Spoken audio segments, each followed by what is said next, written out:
Mga kabunyog, mga kababayan, magandang araw po sa inyong lahat. Welcome po sa isa na namang episode ng ating talakayan dito po sa Tony Enzo Bunyog. Kung hindi pa po kayo nakasubscribe dito sa aking bagong YouTube channel na ito, subscribe na po kayo. Mayroon din po tayong Informador Meta or Facebook page. Kung hindi pa po kayo nakafollow, follow na po kayo. Mga kabunyog, ang maganda dito sa bago kong mga social media platforms na ito, mahaba ang talakayan ko dito. Mga 3 topics ang kino-cover ko dito eh. Kasi marami sa akin nagsasabi, "Tony, kapapasok ko pa lang patapos ka na." O siyempre medyo may mga platforms ako na maiksi ang talakayan, pero dito mahaba-haba. Kaya subscribe na po kayo sa aking YouTube channel, Attorney Enzo Bunyog. Follow na po kayo sa Informador Facebook or Meta page. Okay, pag-usapan na natin 'to. Una, may babaliktad. Ayon kay dating Senador Sonny Trillanes, may babaliktad. Sigurado siya, sabi niya, abangan niyo anya. Yan sa 80 na yan na ex-Marines, sigurado yan sa susunod na mga araw. Mayroong mga babaliktad dyan. Bakit babaliktad yung mga yan? Ay, syempre, hindi naman totoo silang yung mga sinasabi nila. Tinuruan sila kung anong sasabihin. Kaya sabi ni Trillanes, darating ang araw, pag naipit yan, lalo na ngayon, iimbestigahan na sila ng NBI. Kasi syempre, aalamin yung mga background nila.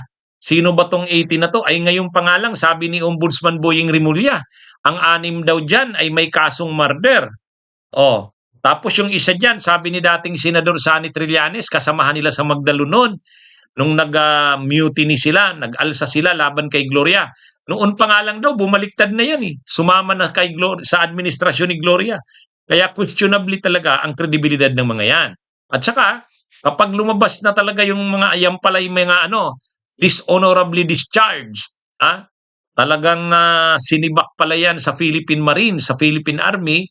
Kaya sabi ni Trillanes, lalabas at lalabas yan. At kapag nahirapan na sila dyan, na-expose na sila kung sino talaga sila, ano talaga sila, ang gagawin nila dyan, magbabago sila ng kanilang mga sasabihin. Aaminin na nila ngayon, ayon kay dating Senador Sonny Trillanes. Aaminin nila sino ang kumausap sa kanila, ano ang pinapagawa sa kanila, magkano ang binayad sa kanila, binigay sa kanila. Asahan daw yan, mayroong mga ganyan. Kasi sa susunod na mga araw, mai-expose yan na hindi naman kusang lumabas o lumitaw yung mga ex-Marines na yan. Mayroong dyan, mayroong nag-direct niyan, mayroong nagturo sa kanila anong sabihin, anong gawin. Pero pag nasukol sila, mapipilitan silang bumaliktad. Kasi ang totoo, kampo umano ni Duterte ang nasa likod niyan. Siyempre, para siraan ang ICC, para siraan yung mga kongresista na nagsusulong ng impeachment ni Sara. Kaya pag sa susunod na mga araw niya, lalabas yung katotohanan na yan. Na yan, mga na yan, bahagi yan ng destabilisasyon. Tulad ng sinabi ni Ombudsman Boying Rimulya, yan ay bahagi ng plano ng kampo ng Duterte na mag-create ng tipping point sa politika para yung mga halimbawa mga Marines na kasamahan nila o sangay ng AFP ay mag-alsa. Mag-alsa laban sa administrasyon. Kaya, kumbaga, nag-create sila ng mga gawa-gawang mga pinapainit nila ang sitwasyon para mag-create ng political tipping point. Yan yung term na ginamit ni Rimulya, ni Boying, ni Ombudsman. Pero si Trillanes, sabi niya, malinaw dyan, Duterteng nasa likod niya. Pag naipit yung mga yan, nasukol yung mga yan, babaliktad yan, sasabihin nila ang totoo. Sasabihin nila sino ang nagpagalaw sa kanila, nagturo sa kanila, anong sasabihin, anong usapan, magkano ang binigay sa kanila, sino ang nasa likod nila. Yan ang aabangan. Kaya, ang ni Trillanes, ngayon pa nga lang, sa bagay, ngayon pa nga lang, nung una, 18. Tapos nung nag-press ko nung isang araw dun sa Valle Verde, si Mike Defensor, 11 na lang. Tapos kanina doon sa Club Filipino, pinipresent sana nila retired General Romeo Pocis kasi paparangalan nila. Wala nang sumipot kahit isa. Wala nang sumipot kahit isa. Sabi nung nag-EMC, si retired Captain Valeros, sabi niya, nagtatago talaga sila kasi may threat sila sa buhay. Ano yan? O di dun pa lang makikita mo na madali silang bumigay. Parang katulad din yan ni Gutesa. Madaling bumigay. Hindi naman talaga totoo yung paninindigan. Oh. Kasi yung sinasabing katapangan, ngayon pa nga lang, press con pa lang, hindi na sumipot. Nung isang araw, 11 na lang out of 18. Kanina, wala na. Wala nang sumipot. Ang paliwanag, mayroong security threat daw sa buhay nila. Pero kung talagang naninindigan ka na walang nasa likod nyo, talagang gusto nyo lang na ma-expose ang grabing korupsyon sa bansa, hindi ka matatakot. Ay dito parang lumalabas mayroong takot na itong mga ex-marines na ito. Bakit sila takot? Kasi lalabas kung ano man yung yung nila. Katulad niyan, may na-involve pala sa murder na 6 out of 18. At pinapatawag na sila ng NBI. May sumpina na. May sumpina na ng NBI. May mga kaso na rin sila sa DOJ. Kinasuhan sila ni retired General Eduardo Anyo. Kinasuhan sila ni Trillanes. Kaya ito, sabi ni Trillanes, abangan nyo. Sa susunod na mga araw magbabaliktaran ang diyan. Ang marami diyan. Ang ni Trillanes, lalabas yan na yung mga yan ay bahagi ng plano ng destabilisasyon. Ilalabas nila diyan sino ang nasa likod nila. Magkano ang binayad sa kanila. Ano ang talagang plano. Bakit sila nagsalita. Kaya pwedeng hindi naman lahat yan babaliktad. Pero sabi ni dating Senador Sonny Trillanes, mayroon yan. Pag nasukol yung mga yan, ngayon pa nga lang, makikita mo, natataranta na. Hindi na nga sumipot sa press con nung isang araw, yung 7, 11 na lang sumipot, tapos kanina, wala na talaga. So, ibig sabihin yan, natataranta na itong mga na ito. Pero kung hindi talaga sila, wala naman talagang silang kinakatakot, talagang papanindigan nila anumang mangyari, wala. Walang babaliktad yan. Pero ngayon pa lang makikita mo parang yung 18 hindi na sulit. Hindi na sulit yung 18. Anyway, yan mga kabunyog mga kabayan, abangan natin. Ito, sumuko na si Eric Celes, no? Si ano bang tawag nito? Kajip, ano ba to? Si Eric Celes, no? Itong si Eric Celes sumuko na sa korte. Kasi may warrant of arrest na siya eh. May warrant of arrest na siya. Ang kaso niya, inciting to sedition. Ngayon, yung warrant of arrest na yon, inilabas na yon, inarrest, actually sumurrender siya. Pagka-surrender niya, nagpiyansa siya. Kasi bailable naman yung kaso niya. Bailable naman. Kaya, inciting to sedition eh. Kaya lang marami pa itong kaso eh. Itong si Eric Celes, tambak ang kaso nito. Mayroon pa itong sa cybercrime. Inciting to sedition, inciting to rebellion. Ano kasi ito eh, kung makapagsalita ito yung namumuno sa mga rally doon sa may EDSA eh. Doon sa Robinsons. Wala namang sumasama sa kanya. 35 lang yata katao yun. Minsan nga 20. Mga vloggers ng DDS. Itong si Eric Celes. Ano yan? Ang abogado niya yun, sino ba yun? Yung Tolentino? Yung tao ng ni Kibuloy sa SMNI. Bailable naman kasi yung kaso. Kaya lang, ang dito, ang malinaw kasi dito, syempre sinasabi nila ginigipit sila ng mga DDS. Pero ang mga ginagawa kasi nila, yung mga speeches nila, yung mga sinasabi nila, yung mga panawagan nila, nag-uudyok na talaga ng pag-aalsa. Malinaw naman talaga may inciting to sedition silang ginagawa. Kaya lang, ang problema, wala namang nangyayari talagang pag-aalsa eh. Ang tagal na nilang gustong magkaroon ng pag-aalsa. Si Harry Roque nananawagan, people power na daw, wag na daw hintayin ang 2028. Oh, itong si Eric Celes, yan din yung panawagan niya. Dapat daw mag-alsa na ngayon pa lang, people power na. Si grabe na daw ang ginagawa ng administrasyon ni Marcos. Ha? Kaya lang ang problema, kahit nananawagan sila Eric Celes ng pag-aalsa, maraming beses na yan, wala namang tumutugon na taong bayan eh. Ayaw naman ng taong bayan ng pinapanawagan. Napakarami nang nangyari sa kanila. Nung inaresto si Kibuloy noon, nanawagan din sila noon. Oh, ilan lang ang pumunta sa mga rallies nila doon sa Davao, sa Liwasan. Oh. Nung inaresto si Duterte, dinala sa ICC, nanawagan din sila ng rally doon sa Liwasan. Ano rin, libo rin, pero 1,000, 2,000, kulang yun.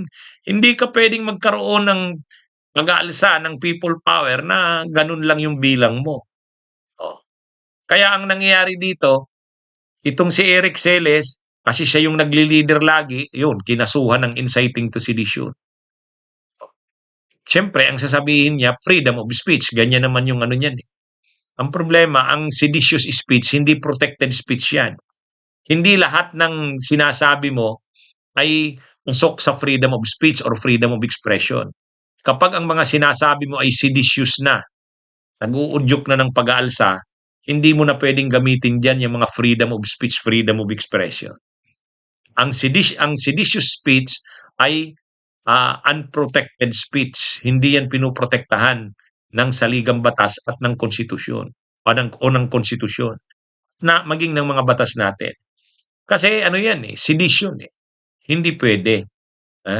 Pwede kang maghayag ng mga pananaw mo, malaya kang pero hindi pwedeng mag-incite o mag-udyok ng pag-aalsa. Inciting to sedition na yan. Kaya yan yung kaso ngayon ni Eric. Marami silang may mga kasong ganyan. Si Kung Miao, ano naman yung kay Kung Miao? Di ba nananawagan siya noon na pasukin na daw yung Forbes Park? Yung Forbes pasukin na daw. Marami daw doon mga nakatirang mga kongresista. Panagutin na daw. Yung pa lang, ano ka na? Nag-uudyo ka na ng pag-aalsa, papasukin mo yung lugar ng mayayaman. Kaya may inciting to sedition din si Kung Miao. Sila retired General Romeo Poquis, yung United People's Initiative, yung mga retiradong general at mga opisyal ng militar na pinangungunahan ng DDS na retired general, si Romeo Poquis, manalas ding manawagan ng mga withdrawal of military support, o kaya ngayon, nakasuhan din sila ng inciting to sedition.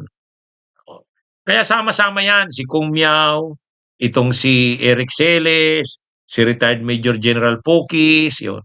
Lahat yan, inciting to sedition. Inciting to sedition. Kaya, ngayon, ano sila ngayon? Isa-isa silang kumakaharap sa mga kaso na yan. Okay? Pero nakapagpensa naman si Eric Celes, siyempre kasi available naman yun. Okay? Mga kabunyog, mga kawayan, pag-usapan natin ito. Komentaryo ni Erese kay Paulo Barcolet. Hindi, sa interview kay Congressman Egay Erese, ininterview sa TV. Ininterview sa TV. Ininterview sa TV.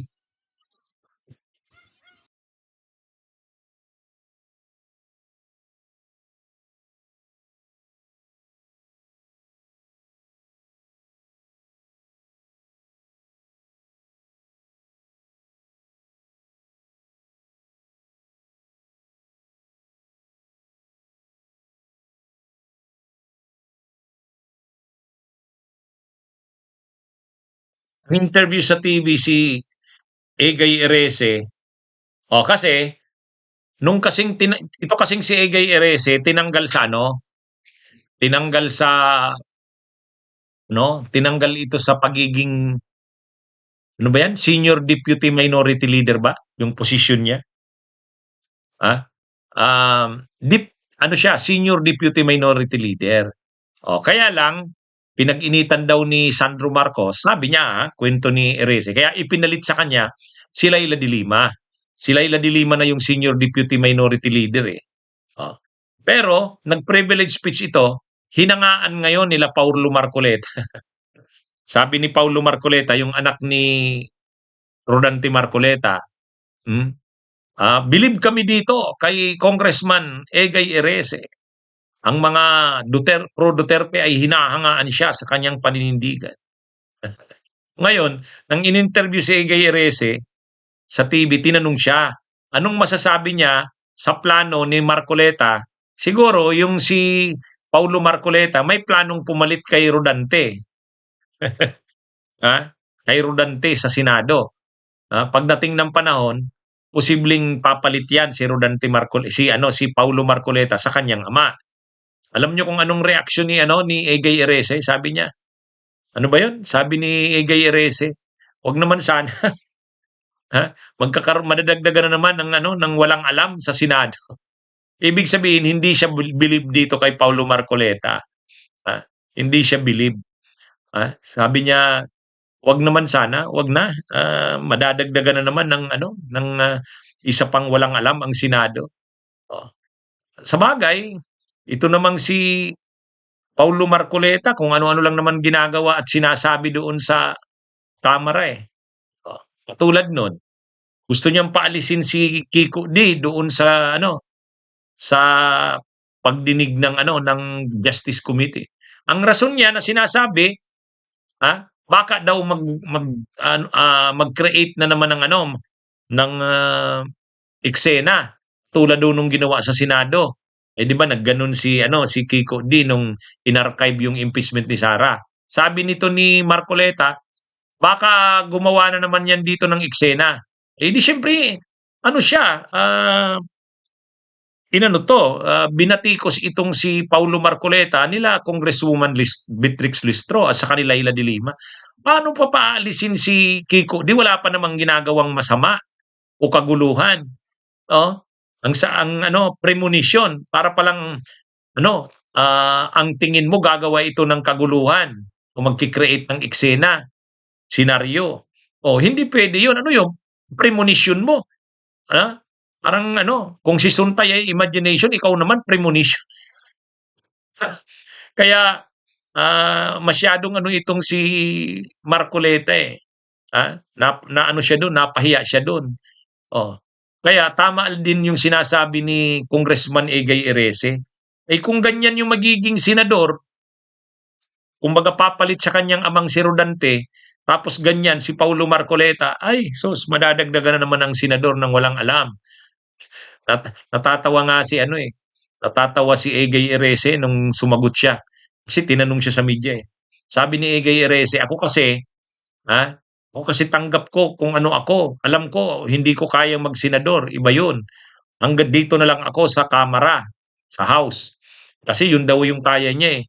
Yung iba naman daw kasi, akala nila magaling na sila, na pwede na sila sa Senado. Pero ang totoo, wala namang alam. Kaya, nung tinanong si Egay Erese tungkol dito kay Paulo Marcoleta, anong masasabi niya kung ito'y mapunta sa Senado? Sabi niya, madadagdagan na naman ng isang walang alam ang Senado.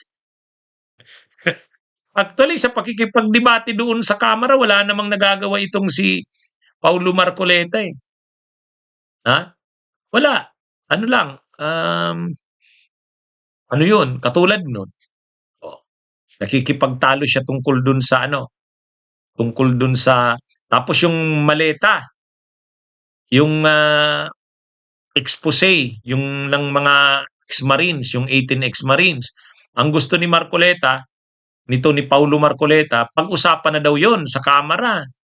Ang sabi naman ni Congresswoman Beatrix Listro, hindi pwede ang pag-usapan dito kasi impeachment ang pinag-usapan doon. Bakit mo isasalang yung issue ng maleta o manong diniliver ng mga ex-Marines na yan? Ang layo naman ng issue yan. Irrelevant yan. Pero pinipilit. Yung pala, ito palang si Marcoleta, Paulo, hindi naman pala member ng komite. Hindi naman pala siya member ng Justice Committee. Kaya nung nagmo-motion siya na ano, gusto niya na paalisin doon si Kiko D, binaras siya ni Congresswoman Beatrix Listro eh. Sabi ni Congresswoman Beatrix Listro, I'm sorry, Honorable Marcoleta, but you are not a member of this committee. You may manifest, you may you may speak, pero you may not move. May hindi siya pwedeng mag-motion.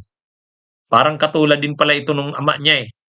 'Di ba? So pagdinig sa Kamara noong February 2025, pinatawag ako noon. Gusto niya rin ako ni Rodante Marcoleta na i-cite in contempt. Sabi niya, I move to cite him in contempt. Kasi pinapa-apologize niya ako. Sabi niya ni Rodante Marcoleta, ay sabi ko, I'm sorry Mr. Chair, I will not apologize. Tapos sabi ni Marcoleta, I move to cite him in contempt. Ay sabi ni Congressman Dan Fernandez, I'm sorry, Honorable Marcoleta, pero but you, hindi ka member ng committee ito. So hindi ka pwedeng mag-motion. Hindi mo siya pwedeng i-cite in contempt. Napahiya si Marcoleta doon eh. Ngayon gano'n na naman. Ngayon gano'n na naman, ito na namang si Paulo. Nag-motion na naman. Gusto niya paalisin si Kiko D. Ni-remind na naman siya ni Beatrix Listro, ni Congresswoman Beatrix Listro. I'm sorry, but you are not a member of this committee. Hindi naman pala siya member. Ay, ano ba yan? Like father, like son pala ito eh. Kaya tama lang si Congressman Egay Erese. Huwag naman sanang mapunta ito sa Senado, itong si Paulo Marcoleta. Kasi isa na namang walang alam, mapupunta sa Senado. Okay, mga kabunyog, mga kabayan, magandang araw sa inyo lahat.